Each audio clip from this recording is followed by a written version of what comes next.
স্বামী নেবেন স্বামী? আমি স্বামী নেব? ও বৌমা, আমার ছেলে আছে তো, আবার স্বামী কি হবে তোমার? আপনার ছেলে তো বাইরে থাকে, সবসময় ঘুমানোর জন্য একটা স্বামী কিনে দিন না মা। ও ব্যাপারি, স্বামী কত করে? रुको जरा सबर करो। কোনটা নেবেন বলুন? এইটা 20,000 আর এইটা 40,000। কেন কেন, দুটোই তো ছেলে, একটা 20,000 একটা 40,000 কেন? মনে হচ্ছে তুমি সদ্য নবজাত শিশু, কিছুই বুঝো না। কারণ এটা অবিবাহিত আর এটা বিবাহিত। বিবাহিত ছেলের দাম বেশি? হ্যাঁ, কারণ অবিবাহিত ছেলেকে সবকিছু শিখিয়ে নিতে হবে, আর একদম অভদ্র অসৌজন্যে ভরা। বিবাহিত ছেলে সব কাজ জানে, একে কিচ্ছু শেখাতে হবে না। মা, আমি এই স্বামীটা নেব।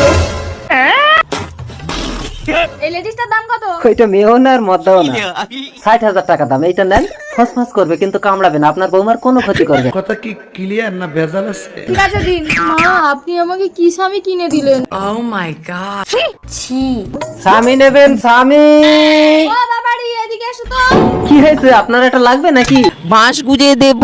না না, আমার লাগবে না। তুমি আমার বৌমাকে কি স্বামী দিয়েছো? বললে ফসফস করবে, কামড়াবে না, কিন্তু আমার বৌমার একই অবস্থা করেছে।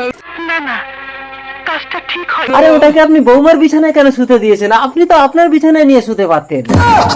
তাহলে তো আমারও এরকম অবস্থা হয়ে যেত।